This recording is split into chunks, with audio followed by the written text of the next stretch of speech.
breaking news on KGW News at 11. That breaking news at 11, the man linked to the deadly shooting at a Portland protest has reportedly been shot and killed by police. Thanks for joining us. Details are still coming out tonight about how this all went down. Let's get right to KGW's Mike Benner. He's live in downtown Portland with the latest. Mike, what can you tell us? Yeah, Laurel, good evening. We're at Southwest 3rd and Alder. This is where Aaron Danielson was shot and killed over the weekend. Many news outlets identified Michael Reinell as the shooter, and we're learning tonight Reinell is now dead. According to the New York Times, Reinell died during an encounter with police in Lacey, Washington. That is 2 hours north of Portland, about an hour southwest of Seattle. The New York Times is reporting that earlier today, Portland police issued an arrest warrant for Reinell. The Federal Fugitive Task Force tracked him down to an apartment. Reinell came outside, and according to the Olympian newspaper, there was an exchange of gunfire. Listen to this. Witnesses recall hearing 40 to 50 shots. Reinell was ultimately killed. Again, this is all connected to a deadly shooting in Portland over the weekend. Tensions were running high as a pro-Trump caravan rolled through the downtown core. As things were wrapping up, Aaron Danielson, a supporter of the right-wing group Patriot Prayer, was gunned down near Southwest 3rd and Alder. Reinell, believed to be part of the Black Lives Matter movement, was reportedly under investigation for the shooting. In an exclusive interview with Vice News, Reinell admitted to shooting Danielson, but he says it was in self-defense. Listen. I had no choice. I mean, I had a choice. I could have sat there and watched them kill a friend of mine of color, but I wasn't going to do that. All right, it's important to point out that Reinell, in that interview, did not mention what made him feel like his life was in danger. As far as what happened up in Washington tonight, we should learn a lot more in the coming hours, so be sure to tune in to KGW News at sunrise tomorrow morning, as well as KGW.com. Laurel? Certainly a stunning turn of events. And Mike, we do have more right now. As you heard Mike say, this arrest was made near Lacey, Washington. Ted Land with our sister station in Seattle was just briefed by authorities and has the latest from there. Here's what we know in Thurston County tonight. A law enforcement apprehension team made up of various agencies was on this scene at an apartment complex here just outside Lacey all afternoon doing surveillance on a suspect who was wanted for homicide.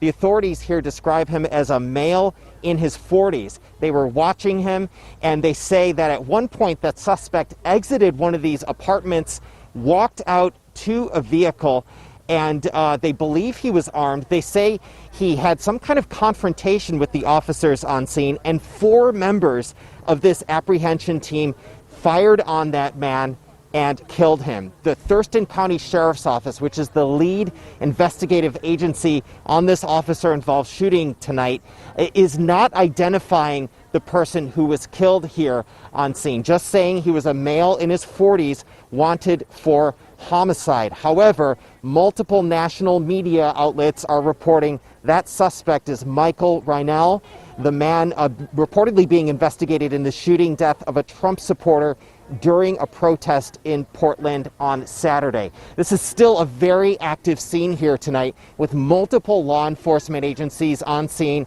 including federal agents who are now interviewing all of the people in this apartment complex, trying to figure out what happened in those chaotic seconds and moments when they say a man left one of these apartments, walked out to a car, and there was some kind of confrontation with officers, which ended in them shooting and killing that suspect. That's the latest here in Thurston County, Washington. Ted Land, KGW News.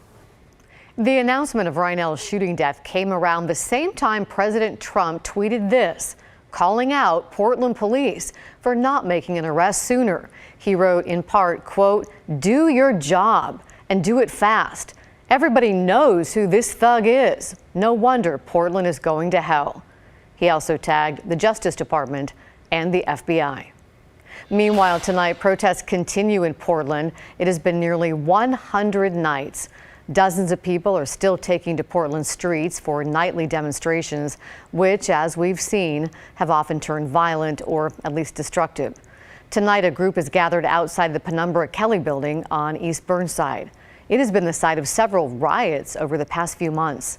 So far tonight, things have been relatively calm. Police are warning the crowd to stay off the property. Today, Governor Brown, along with nearly 50 other elected officials and community organizations, released a statement condemning the violence in the city. In part, the statement reads, "The violence must stop. There is no place for white supremacy or vigilantism in Oregon. All who perpetrate violent crimes must be held equally accountable. Together, we're committing ourselves to do the hard work that will bring meaningful change for racial justice and police reform." It's notable who did and didn't sign on to this joint statement. Mayor Ted Wheeler, Commissioner Amanda Fritz, Commissioner-elect Carmen Rubio, Commissioner-elect Dan Ryan, Attorney General Ellen Rosenblum, and Multnomah County District Attorney Mike Schmidt did sign on to this letter. Commissioner Joanne Hardesty and Commissioner Chloe Eudaly did not. Tension continues to build between the White House and the city of Portland.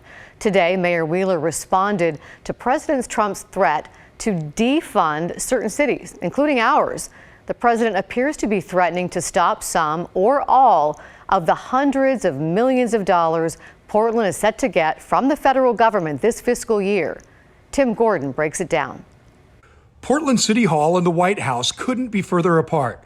Portland, along with a few other cities, including Seattle, have been targeted by President Trump with a threat to withhold federal money. Trump got it started, tweeting, "My administration will do everything in its power to prevent weak mayors and lawless cities from taking federal dollars while they let anarchists harm people, burn buildings, and ruin lives and businesses." The president has directed his administration to look into what's possible to defund as a first step on the threat. We caught up with Mayor Ted Wheeler at a city cleanup event today.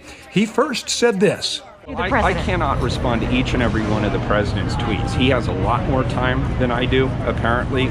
But then he went on to list the things federal money supports, what he called safety net resources like food, housing, education, and small business assistance, so important in the time of COVID.